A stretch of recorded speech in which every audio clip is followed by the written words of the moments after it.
Lost and Found. Once there was a boy, and one day he found a penguin at his door. The boy didn't know where it had come from, but it began to follow him everywhere. The penguin looked sad, and the boy thought it must be lost. So the boy decided to help the penguin find its way home. He checked in the Lost and Found office, but no one was missing a penguin. He asked some birds if they knew where the penguin came from, but they ignored him. Some birds are like that. The boy asked his duck, but the duck floated away. He didn't know. That night, the boy couldn't sleep for disappointment. He wanted to help the penguin, but he didn't know how. The next morning, he discovered that penguins come from the South Pole, but how could he get there? He ran down to the harbor and asked a big ship to take them to the South Pole, but his voice was much too small to be heard over the ship's horn. So together he and the penguin would row to the South Pole. The boy took his rowboat out of the cupboard and they tested it for size and strength.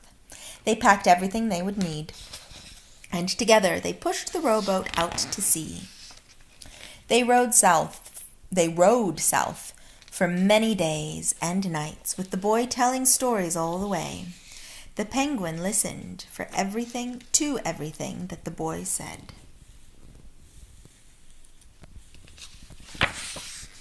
They floated through good weather and bad, when the waves were so big as mountains, until they came to the South Pole. The boy was delighted, but the penguin said nothing. Suddenly, it looked sad again as the boy helped it out of the boat. Welcome to the South Pole. The boy said goodbye and floated away, but as he looked back, the penguin looked sadder than ever. It felt strange to be on his own, and the more he thought, the more he realized he was making a big mistake. The penguin wasn't lost, he was just lonely. Quickly, he turned the boat around and headed back to the South Pole as fast as he could. At last he reached the pole again, but where was the penguin? The boy searched and searched, but he was nowhere to be found.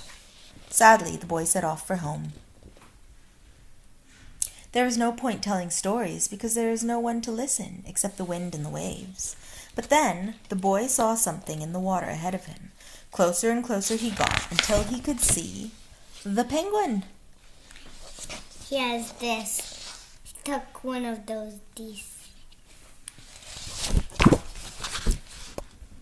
And so the boy and his friend went home together, talking of wonderful things all the way.